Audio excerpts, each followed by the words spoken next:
This is Pet Life Radio. Let's talk pets.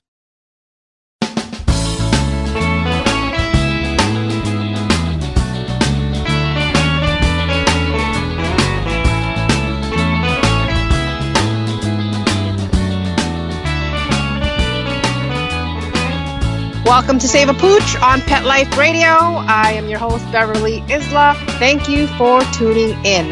Today's topic will be very useful for anyone who owns a dog and or handles dogs for someone else, because it's estimated that more than 1 million dogs go missing every year, and that's just in the US. And I know having a dog go missing on their owner is probably one of the worst feelings that can happen because of the uncertainty of where, how, when, etc. So this show will dive into what owners can do to prevent something like this happening and what they can do to increase their chances of finding their dog should it ever happen, and God forbid it does. Our guest today, Amy Mall, will share her insights that we can all probably benefit from.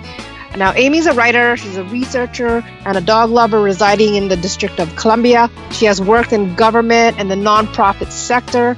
She's volunteered in dog rescue and as a dog foster mom, and has shared her life with 4 of her own rescue dogs, as well as many rescue dogs. So when we get back from these messages, Amy Mall will join us.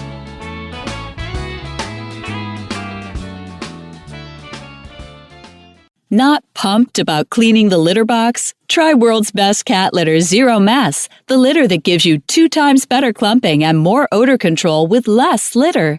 That's right. You scoop once and you're done. No chiseling, no scraping, no crumbling, no problem. Looking for fast and easy litter box cleanup? Zero Mess. Try it. You're welcome in advance. Save $2 on World's Best Cat Litter. Visit www.saveonworldsbest.com.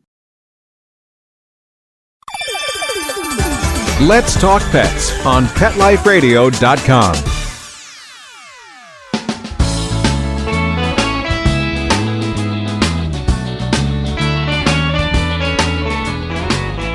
Welcome back to Save a Pooch. We are talking with Amy Mall on the topic of missing dogs and what we can do about it. Hi, Amy. Thanks for coming on and talking to us and sharing your insights. Oh, thanks so much for having me. It's a pleasure to be with you. Yeah. So this is an interesting topic. First off, what about this topic interested you to really look into it? I first started becoming fascinated with this topic a number of years ago when I was living in Colorado, and I read an article in the local newspaper about a dog that had been missing for quite a while and was eventually found hiding very close to its house. And I just couldn't fathom why a dog who was close to its own home, who had walked that area many, many times before, was hiding and wouldn't just go home on its own. And I started to think more and more about all the lost dog posters that I see and why dogs get lost. And I was looking for books on the topic because I just thought it was really interesting being a dog owner and a dog lover, including one dog in particular who liked to run away every once in a while. I was really fascinated by this, and I couldn't find any books on the topic, so I decided to start doing some research on my own and write a book on my own. Does this runaway dog happen to be a husky? No, but huskies are notorious for wanting to roam. Yes. So you've done your research. What information may not be common sense to us, but is something we need to know? Like there are a lot of literature out there and studies about dog intelligence. So how much do we really know about dog navigation skills or homing instincts? It's really interesting. I talked to some experts that I interviewed for my book, and I read a lot of scientific papers. I read a lot of books on dog behavior and dog intelligence, and there really isn't that much information out there because we don't really know what dogs do when they're out there on their own. We know True. what they do unless you have a GPS, then you really know. But exactly, anyways. And that's relatively new. Some people do have GPS trackers for their dogs now, but that's a pretty new thing. And so for the most part, we don't really know what our dogs do when they're not with us. And that's why people also now have like doggy cams at home, and they're finding out all kinds of crazy things that their dogs are doing. And so one of the things that I learned is that we don't really know what dogs can do when they're out there on their own. And what it seems to be is that dogs like us, like humans, are unique. Some of them are very smart at one thing and they're not so smart at others. And so some dogs can find their way home and some dogs can't. And some dogs literally just get lost. And some get really afraid because they're disoriented if they're separated from their family. And some dogs are just out there probably enjoying themselves and, think it's just fine for them to be out on their own for quite a while. So there's a number of things that could be going on. And one of the things that I did was look into the research on wolves because we do know a little bit more about wild wolves. And of course, everyone thinks their dogs are descended from wolves and part of their pack. We use a lot of the same terminology in terms of how we talk about our dogs and wolves. And there really are a lot of really interesting differences in some studies that have been done, and that dogs are much better at learning specific jobs that wolves, it's very, very difficult to teach them to do a specific job, even if they've been raised by humans. But wolves are much better at problem solving. When you put them in a situation that's unfamiliar and they have to, say, get food out of a box or figure out how to get out of an enclosed area or something like that. So Right. I think one of the lessons that I really took away from my research and that I really try to emphasize with people is don't ever make assumptions about what you think your dog can do or might do if you don't know for sure. Because That's true. yeah, because dogs are all different and they're unique. And so people might say, oh, my dog would never cross that road, or my dog would never do this or that. And the thing is, they might. And so is that one really important lesson is to know your dog, but also don't make assumptions beyond what you actually know for sure. That's the thing. There's you grow up with the patterns, but that pattern may just for one day may not be a pattern. That's really true. And as you said, a lot of times there are people taking care of our dogs, maybe a dog sitter, a dog walker, someone staying at our house, or sometimes our dog stays in other people's homes, and that increases the chances that something could happen because it's a different situation for the dog, and they may react differently than they would if you were there. Yeah, exactly. That's something that I definitely want to touch on in a bit. But so if dogs are so bonded to their humans, why would they run away? Like, what are the different ways, I guess, that dogs go missing? Why would they run away from their humans? It's such a good question. I asked that question myself. Humans are where dogs get their food, their water, their shelter. We think they're members of our family, and we think that they feel the same way about us.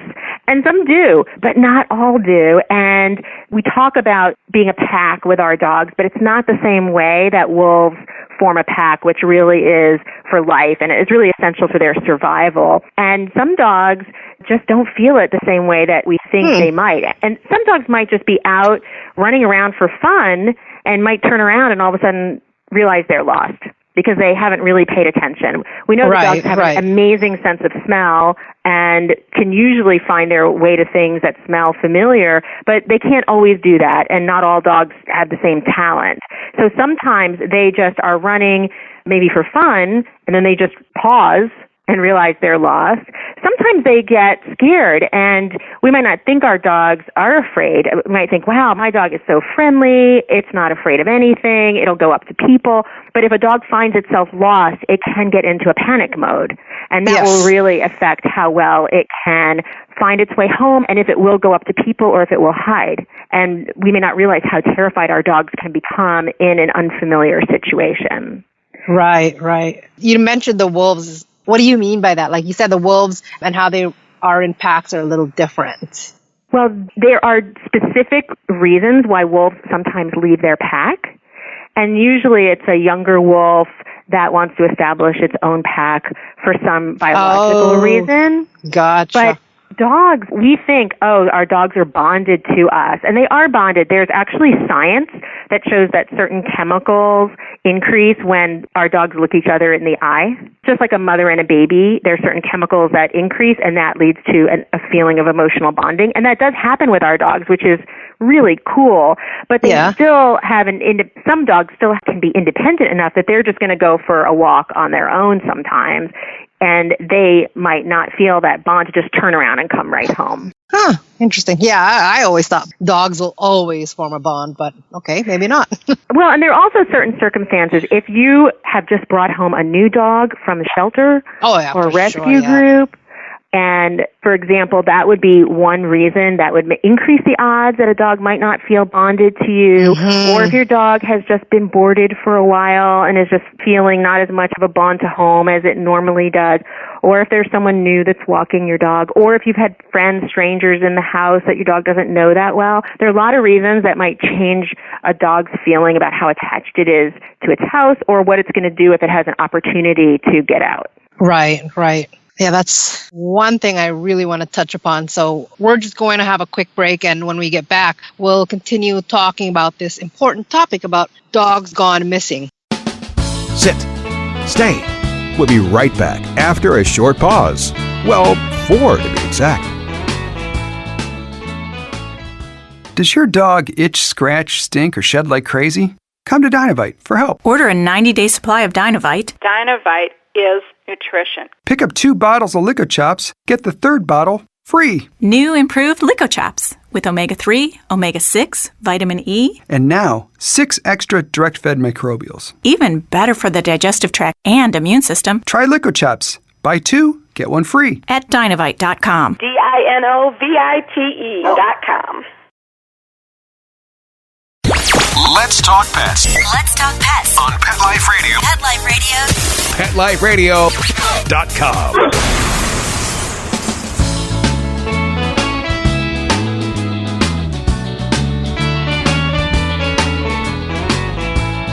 Welcome back to Save a Pooch. We are talking with Amy Mall. She's a writer, researcher, and dog lover who just launched her book, Dog Gone Missing, Why Dogs Go Missing and How to Find Them.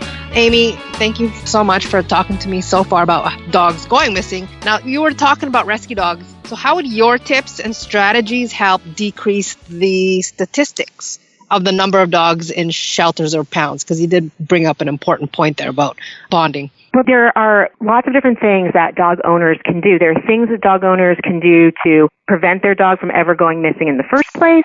There are things that dog owners can do to increase the odds that they'll find their dog much faster if their dog does go missing. And then there are things that you can do to just increase the odds you're going to find your dog if it's lost or missing for some reason.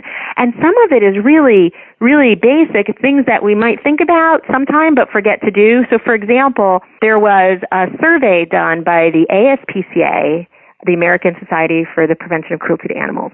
And they did a survey of dog owners, and 80% of those owners said that they thought it was very important for animals to have ID tags. But out of those people, only 33% reported that their pets always had an ID tag on them. So people might not have it, might get lost, they don't replace it, they might get a new collar, or they might just take the collar off their dog sometimes. It sounds really, really simple. I almost feel like I'm going to offend somebody by reminding them to have an ID tag on their dog, but it's a really important thing, and it's one of the simplest things that people can really do. So it's everything from that, having up-to-date photos of your dog in case it does get lost. Make sure to take photos maybe once a year from different angles of your dog in case you need to make a poster. That's another thing. A really important issue is also, what do you do with your dog in the car? There are lots of dogs who, when there's a car accident, it's possible that a door flies open and the dog runs out. It's possible that you open the door after an accident and your dog just runs because it's so terrified. Right. And so there are lots of different things that can happen. So a car restraint of some sort that's safe for the dog and will also help it reduce the chances that it would get injured if there is a car accident. But car restraint is a really important thing that a lot of people just don't think about. They just let their dog jump in the car and they take off. So there's some really simple things like that. A microchip is another one. And another thing is the type of collar that you use with your dog. Yeah. I see so many lost dog notices of dogs that have, what we call slipped their collar.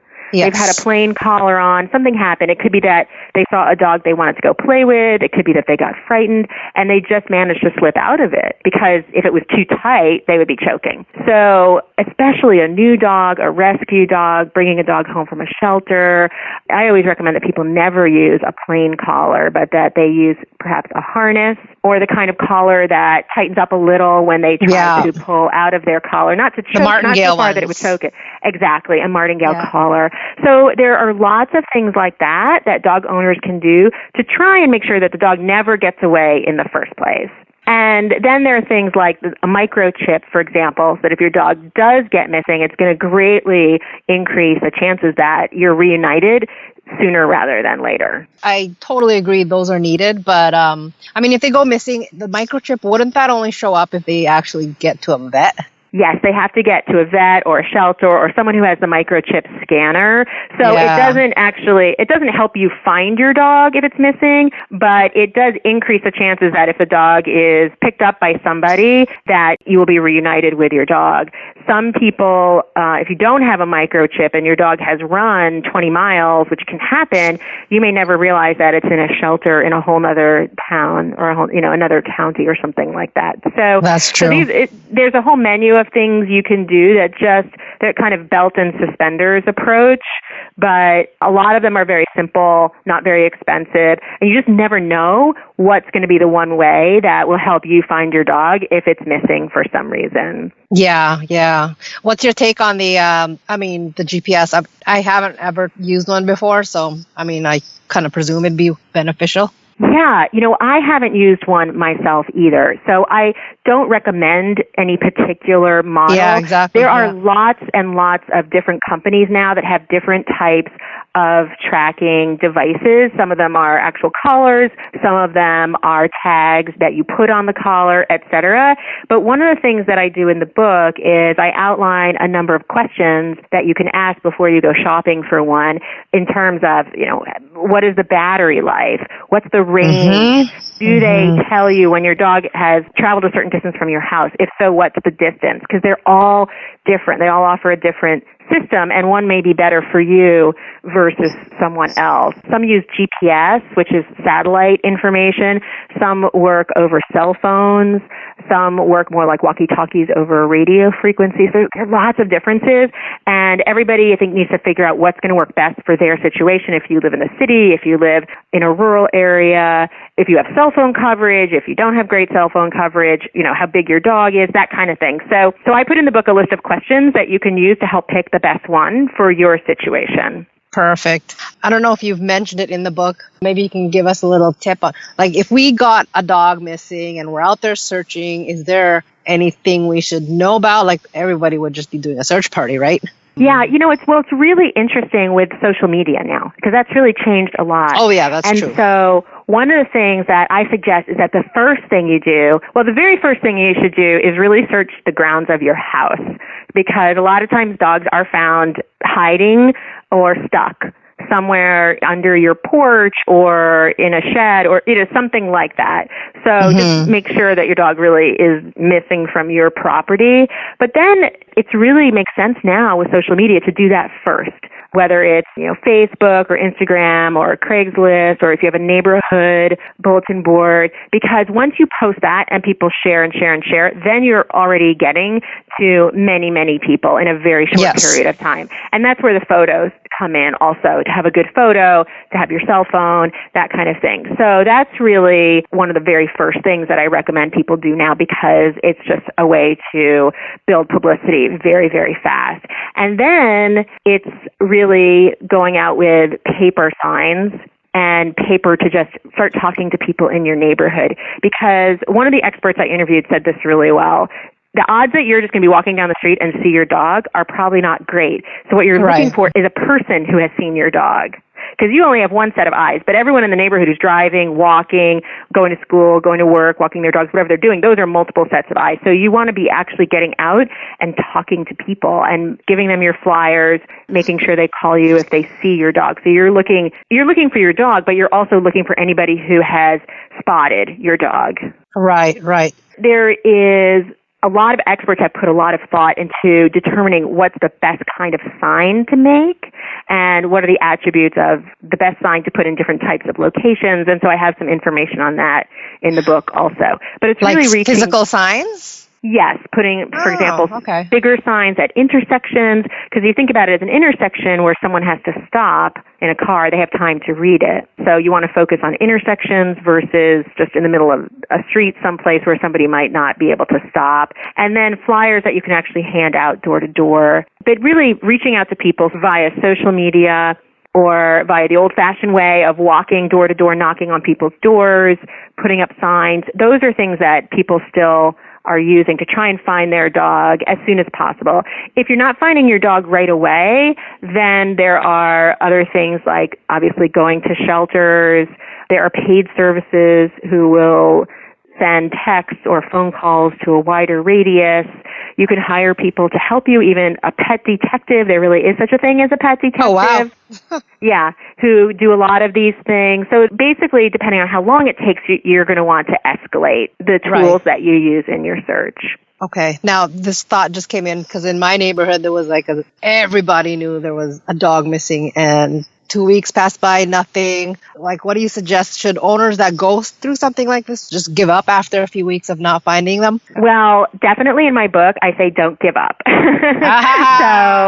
And there's someone else that I quote in the book who says, your dog is out there somewhere. And I do have a couple stories in the book about dogs who were stolen. And that does happen. Yes. And that's devastating. But I do have a couple stories in the book about dogs who were stolen whose owners did find them, and they didn't give up. And so even if it's been a really long time, and there are some stories in the book about people whose dogs were missing for years, but because they had a microchip, the dogs were missing, somebody else had adopted them, found them, kept them, and then eventually they ended up in another shelter, sometimes across the country, but because they had a microchip, they could be reunited with their owners. That's not the kind of thing where an owner would be actively searching for years. But certainly there are stories about dogs who've been missing for weeks and months and are found. So it's very difficult. It can be just extremely distressing to not know what's happened to your dog. And because of that, there are also, in my book, there are also resources for grief support groups. But even when you're grieving, you can still be either looking or continually just monitoring either if you have a Facebook page or something like that in case somebody does see your dog or a dog that they think might be your dog. Right. Yeah, that's useful. It was a very distressing moment for the owners, that's for sure. Yeah, it really is. So this is also interesting, especially for my circle. What tips would you have, not for the owners, but for the dog handlers? So the dog walkers, the dog trainers, volunteers, and like you mentioned, the dog may not have a strong bond with any of the above. So what would you suggest? Well, I think everything that I've said, but just amplified.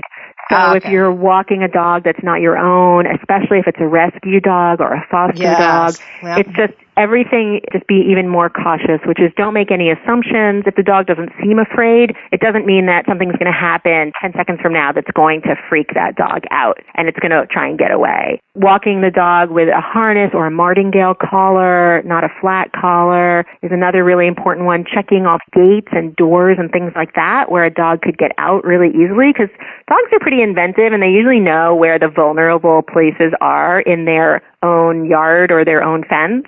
So I would say always double checking the collar, the fence or the doorways, not making assumptions that a dog is super friendly when it might become afraid of something. Those are things that if you're taking care of a dog that's not your own, you can just be even more vigilant about. Yes, agreed. Now, before we wrap up, maybe you can tell us a little bit about your highlights of the book, which you have been, and people can find this on Amazon. Yes, it's on Amazon, Barnes & Noble, and if you like to read ebooks, it's on iTunes and Kobo and Google Play. I guess Kindle too, because it would be off of Amazon. Yes, you can get it on Kindle. And all the links to that are, I have a website, which is www.doggonemissing.com.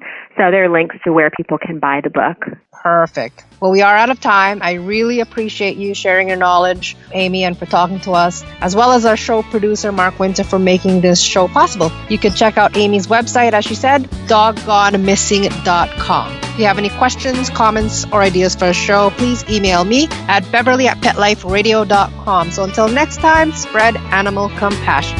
Let's Talk Pets, every week on demand, only on PetLifeRadio.com.